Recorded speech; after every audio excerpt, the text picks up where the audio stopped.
Sukiya or Matsuya. They are both Japanese restaurant franchises that offer traditional Japanese meals at a pretty decent price.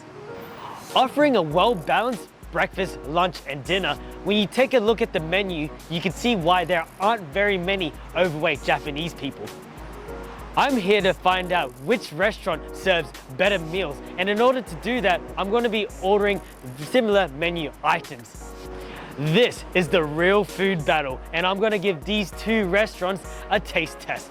Follow me! So I've ordered myself a fermented natto and grilled mackerel set, and as you can see, it is a very well balanced meal. A raw egg for protein as well as fish, great omega-3s for your heart, vegetables for fiber, and fermented soybeans for great digestion. First off, I'm going to try the mackerel. The grilled mackerel was tender and soft.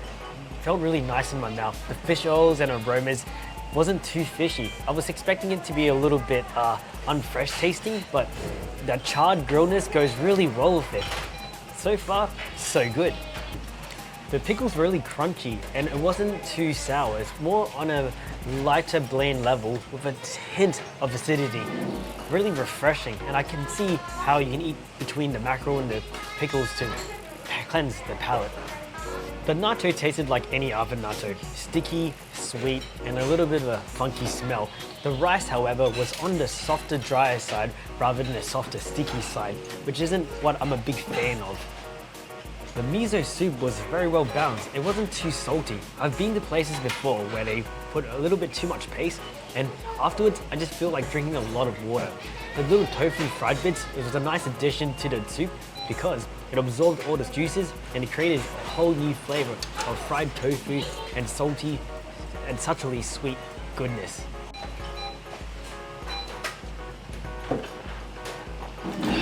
I do like the fact that Sukiya includes oolong tea along with your meal, completely free.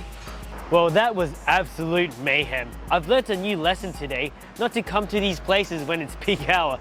It's why I was speaking so quietly. Aside from that though, Sukiya delivered. The grilled mackerel had a nice charred taste to it, with a soft and tender bite and a fishy fragrancy that wasn't overpowering. The pickles was a nice pairing with the fish. It was crunchy, refreshing, with a subtle sweetness and slight acidity, which made my palate get cleansed with every bite when I alternated between the fish and the pickles. The natto was from a package, and there's not much else to say about that one. The miso soup was a great way to wash it all down, and I totally raw dogged that egg. I gave it a shot. It was silky and flavorless. I'm probably gonna get salmonella. The only complaint I have is the rice. It was a bit on the soft, drier, undercooked side. It was chewy and unpleasant. I like my rice to be soft and sticky, where when you chew on it, the granules just have a nice chewy bounce. Anyway, I'm gonna let my food digest, and then we're gonna head over to Matsuya and give that one a taste test. Ciao ciao for now, haha! Hello again everyone, I'm now here at Matsuya, and one thing I've noticed straight off the bat is that it is a self-service. It's very much you order it, you wait for your number to come out, and then you go and collect it, which is sort of a slight inconvenience.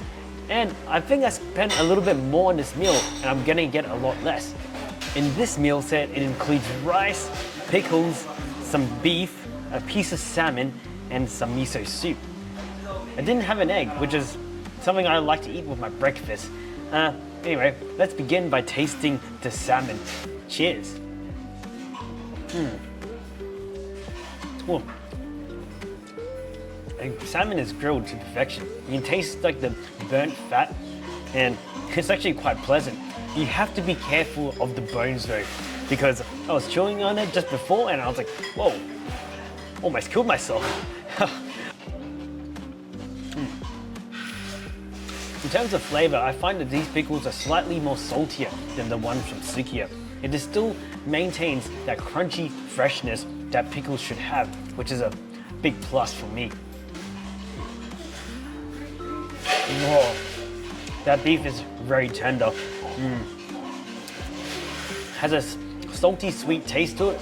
It reminds me of miso and soy sauce mixed with a bit of caramelized brown sugar. quite exquisite actually.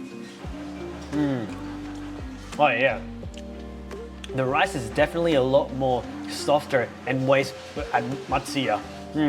And it's a lot more comfortable to chew on. In the Sukiya rice, it had a bit more of a undercooked chewiness to it, and it wasn't very pleasant compared to this one. Of course, I should have tried the mackerel with the rice together before, but let's try the rice with the salmon. Yep, the rice and the salmon really go well together. Yes, ever so subtle starchiness of the rice and blandness helps balance out the saltiness of the salmon, creating a nice balance in your mouth as you chew on it. Delicioso. This miso soup is actually a bit more flavoursome than the Sukiya one. It's a lot more saltier and sweeter. It's not as bland, though I wish there was a bit more seaweed. The slices of tofu in this one is definitely a lot bigger and absorbs the miso flavours very well. This is going to be a hard decision to see what I think is better, Sukiya or Matsuya. Matsuya also includes tea. This one's brown rice tea, but it looks sort of green. Interesting. It tastes very close to like barley tea, with a hint of bitterness similar to matcha. A really great way to wash down the rest of your meal. And the radish looks pretty good. It's basically grated radish. There's probably not any flavor in it. Oh yeah. It's cold fresh and it's like similar to having like snow cone in your mouth, but with a fibrous chew to it. Yeah, I think this would go really well all together. I know that in this video, I have tasted every individual component and not really combined the two, because I believe that everything should be good individually rather than having it all combined. Otherwise you get this flavor mishmash. So, what's the verdict? Both restaurants delivered equally good quality food, except for Sukiya's rice. It was a bit dry, and that ain't it, man. I like my rice moist. The service, Sukiya was definitely better because it was simple. All you had to do was sit at your table with your iPad, make your order, and when the meal was ready, the waitress would take it out to you. Matsuya was very much a self-service experience, and they only had one machine to order from. That was slightly annoying, especially when I was hungry. There was a lineup, and everyone just took their time. I'm like, man, I want to eat something right now.